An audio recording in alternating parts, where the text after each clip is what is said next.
Blowing stuff up and hitting the Authority where it hurts. That's my game. Now, if you're as good as Elizabeth says you are, then I do believe you and I will get along nicely. With Rage, we've blown out the experience. We have a much larger world. We have very unique environments. We have various gameplay experiences. Rage is more than just a first-person game. It's a complete experience. We're known for making this straightforward action shooter, and we kept that. But then we added on top of it this deep and meaningful story.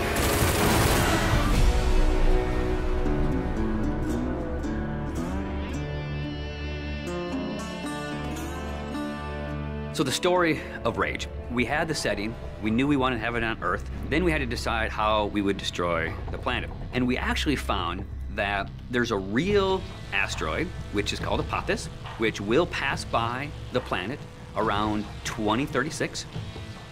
So in the fictional world of Rage, when the governments of the world discovered that Apophis would hit us and destroy most of civilization, they initiated a program called the Eden Project. So the game starts out where you are an Ark survivor. You are one of those people buried in 2036. Your Ark emerges from the ground 100 years later. Unfortunately, you're the only one that survives in your Ark. So when you step out, you are alone. And it's this post-apocalyptic world that you rise up in, and it's this twisted version of the reality you used to know, and you really don't know what to expect. Current position unknown. There's mutants and there's bandits, you know, and there's groups of settlers trying to survive. You people are only trouble. Now be on your way. The world has moved on, and it has its own thing going. We don't give the character a name or a face that's unique to the story. We want the player to jump in and actually add his own identity into that character. So when you step out of your Ark in Rage, you have no idea what your role in the bigger conflict will be. At first, all you are worried about is surviving. And you team up with some settlers, and you're doing some odd jobs. So here's what I need you to do. So you're not just going from one area to an airlock to the next area. It is an open world. It's believable in a sense. And it's the story and the characters and the setting that really delivers the gameplay. You're driving across these landscapes, and you're going visit people here, and they're giving you jobs to do. And as you head out of your safe zone, you enter like a combat area. So you may find a handful of bandits with rocket launchers mounted on their cars. And as a player, if you wish to engage them, you can. If you wish to try to run and gun and get out of there, you can.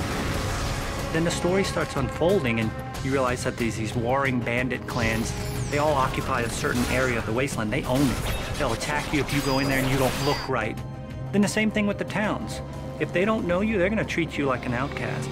Well, will you look here? A new face, a new body. Oh, I am so glad I got out of bed this morning. You start learning about these crazy mutants who they don't even like each other, much less you, much less the bandits. And then you learn about this other faction, the Authority, and they start playing a bigger and bigger role in the story. They are trying to control the wasteland and set the direction of mankind.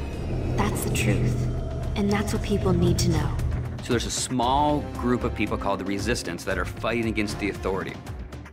The Resistance discovers you, and everyone knows that Ark survivors have a certain specialness to them. You got all those little computers racing around inside you. You know, as you move through the story and you become more important and people start to take notice of you, so does the Authority.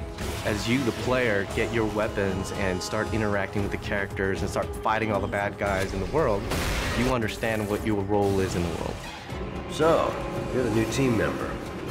The story in a game really gives meaning to the action. It creates the setting that all the gameplay exists on. And if you have a compelling story and you have compelling action and ways to drive the player forward, it just creates a richer experience and a more complete package.